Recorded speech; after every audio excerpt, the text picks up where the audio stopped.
ایک غیر مسلم کسی مسلمان کا پڑوسی تھا۔ اس غیر مسلم کے ساتھ اس کا مسلمان پڑوسی بہت اچھا سلوک کرتا تھا۔ اس مسلمان کی ایک عادت تھی کہ وہ ہر تھوڑی دیر کے بعد یہ جملہ کہتا تھا کہ حضرت محمد صلی اللہ علیہ وآلہ وسلم پر درود بھیجنے سے ہر دعا قبول ہوتی ہے اور ہر حاجت اور مراد پوری ہوتی ہے۔ جو کوئی بھی اس مسلمان سے ملتا وہ مسلمان اسے اپنا یہ جملہ ضرور سناتا، اور جو بھی اس کے ساتھ بیٹھتا اسے بھی ایک مجلس میں کئی بار یہ جملہ مکمل یقین سے سناتا تھا کہ حضرت محمد صلی اللہ علیہ وآلہ وسلم پر درود شریف بھیجنے سے ہر دعا قبول ہوتی ہے اور ہر حاجت اور مراد پوری ہوتی ہے۔ اس کا یہ جملہ اس کے دل کا یقین تھا اور وہ خود اس جملے کے فوائد اور ثمرات دن رات اپنی زندگی میں دیکھتا تھا۔ اس کے جملے سے اس کے پڑوسی جو کہ غیر مسلم تھا اس کو تکلیف بہت ہوتی تھی، مگر وہ کیا کر سکتا تھا؟ اسے اپنے کاموں اور ضروریات کے لیے بار بار اس سے ملنا ہوتا تھا، اور ان ملاقاتوں کے دوران اسے بار بار یہی جملہ سننا پڑتا تھا کہ حضرت محمد صلی اللہ علیہ وآلہ وسلم پر درود شریف بھیجنے سے ہر دعا قبول ہوتی ہے اور ہر حاجت اور مراد پوری ہوتی ہے۔ بالآخر اس غیر مسلم نے اس مسلمان کو جھوٹا کرنے کے لیے ایک ترکیب بنا لی۔ اس نے ایک سازش تیار کی تاکہ اس مسلمان کو ذلیل اور رسوا کیا جائے اور درود شریف کی تاثیر پر اس کے یقین کو کمزور کیا جائے اور اس سے یہ جملہ کہنے کی عادت ہی چھڑوا دی جائے۔ اس غیر مسلم نے ایک سونار سے سونے کی ایک انگوٹھی بنوائی اور اسے تاکید کی کہ ایسی انگوٹھی بنائے کہ اس جیسی انگوٹھی پہلے کسی کے لیے نہ بنائی ہو۔ سونار نے انگوٹھی بنا دی۔ وہ یہودی انگوٹھی لے کر مسلمان کے پاس گیا اور حال احوال کے بعد اس مسلمان نے اپنا وہی جملہ بار بار دہرایا اور اپنی دعوت دہراتا رہا کہ حضور پاک صلی اللہ علیہ وآلہ وسلم پر درود شریف بھیجنے سے ہر دعا قبول ہوتی ہے، حاجت اور مراد پوری ہوتی ہے۔ غیر مسلم نے دل میں کہا کہ اب بہت ہو گئی، بہت جلد یہ جملہ تم بھول جاؤ گے۔ کچھ دیر بات چیت کے بعد اس غیر مسلم نے کہا کہ میں سفر پر جانے لگا ہوں، میری ایک قیمتی انگوٹھی ہے، وہ آپ کے پاس امانت رکھ کر جانا چاہتا ہوں، واپسی پر آپ سے لے لوں گا۔ مسلمان نے کہا کہ کوئی مسئلہ نہیں ہے، آپ بے فکر ہو کر انگوٹھی میرے پاس چھوڑ جائیں۔ غیر مسلم نے وہ انگوٹھی مسلمان کے حوالے کر دی اور اندازہ لگا لیا کہ مسلمان نے انگوٹھی کہاں چھپائی۔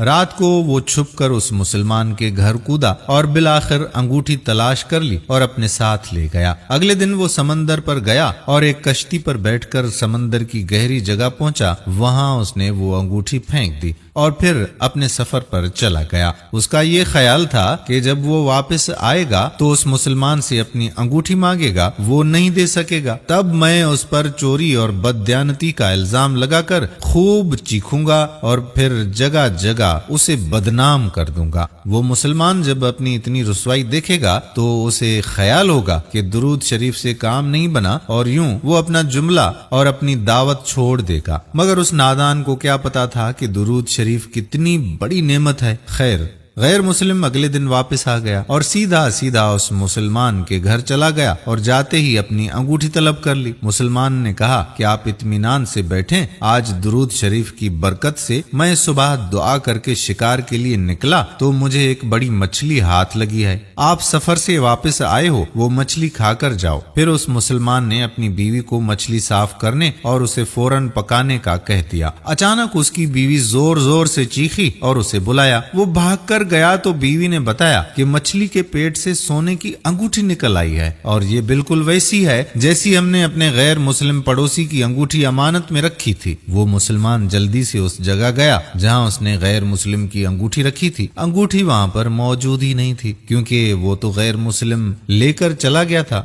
وہ مچھلی کے پیٹ والی انگوٹھی غیر مسلم کے پاس لے آیا اور آتے ہی کہا کہ حضور پاک صلی اللہ علیہ وآلہ وسلم پر درود و سلام بھیجنے سے ہر دعا قبول ہوتی ہے اور ہر حاجت پوری ہو جاتی ہے۔ پھر اس نے وہ انگوٹھی غیر مسلم کے ہاتھ پر رکھ دی۔ اب غیر مسلم کی آنکھیں حیرت سے باہر نکل آئیں، رنگ کالا پیلا پڑ گیا اور اس کے ہونٹ کانپنے لگے۔ اس نے کہا کہ یہ انگوٹھی کہاں سے ملی؟ مسلمان نے کہا کہ جہاں ہم نے رکھی تھی وہاں ابھی دیکھی تو وہاں نہیں ملی، مگر جو مچھلی میں آج شکار کر کے لایا ہوں اس کے پیٹ سے مل گئی ہے۔ معاملہ مجھے بھی سمجھ نہیں آ رہا، مگر الحمدللہ آپ کی امانت آپ کو پہنچی اور اللہ تعالیٰ نے مجھے پریشانی سے بچا لیا ہے۔ بے شک حضرت محمد صلی اللہ علیہ وآلہ وسلم پر درود بھیجنے سے ہر دعا قبول ہوتی ہے اور ہر حاجت و مراد پوری ہوتی ہے۔ غیر مسلم تھوڑی دیر کانپتا رہا، پھر بلک بلک کر رونے لگا۔ مسلمان اسے حیرانی سے دیکھ رہا ہے۔ یہودی نے کہا کہ مجھے غسل کی جگہ دے دیں۔ غسل کر کے آیا اور فوراً کلمہ طیبہ اور کلمہ شہادت پڑھنے لگا اور روتا جا رہا تھا، اور اس کا مسلمان دوست بھی روتا جا رہا تھا۔ مسلمان اسے کلمہ پڑھا رہا تھا اور غیر مسلم یہ عظیم کلمہ پڑھ رہا تھا۔ جب ان کی حالت سنبھلی تو مسلمان نے اس سے وجہ پوچھی، تب اس نو مسلم نے سارا قصہ سنا دیا۔ مسلمان کے آنسو بہنے لگے اور وہ بے ساختہ کہنے لگا کہ حضرت محمد صلی اللہ علیہ وآلہ وسلم پر درود شریف بھیجنے سے ہر دعا قبول ہوتی ہے اور ہر حاجت و مراد پوری ہوتی ہے۔ سبحان اللہ۔ دوستو، ہم امید کرتے ہیں کہ یہ سچا واقعہ سن کر آپ کا ایمان تازہ ہو گیا ہوگا۔ ایک مرتبہ درود شریف پڑھ لیں اور دوسرے مسلمانوں کا ایمان تازہ کرنے کے لیے ان کے ساتھ یہ ویڈیو شیئر ضرور کر دیں تاکہ وہ بھی درود شریف کی اس محفل میں شامل ہو سکیں، اور جتنی ویڈیو آگے شیئر ہوتی رہے گی اتنا ہی درود شریف کا ثواب ہمیں بھی ملتا رہے گا۔ آنے والی ویڈیو تک آپ کا اپنا میزبان قادر بخش کلہوڑو آپ سے اجازت چاہتا ہے۔ اپنی دعاؤں میں یاد رکھیے گا۔ اللہ حافظ۔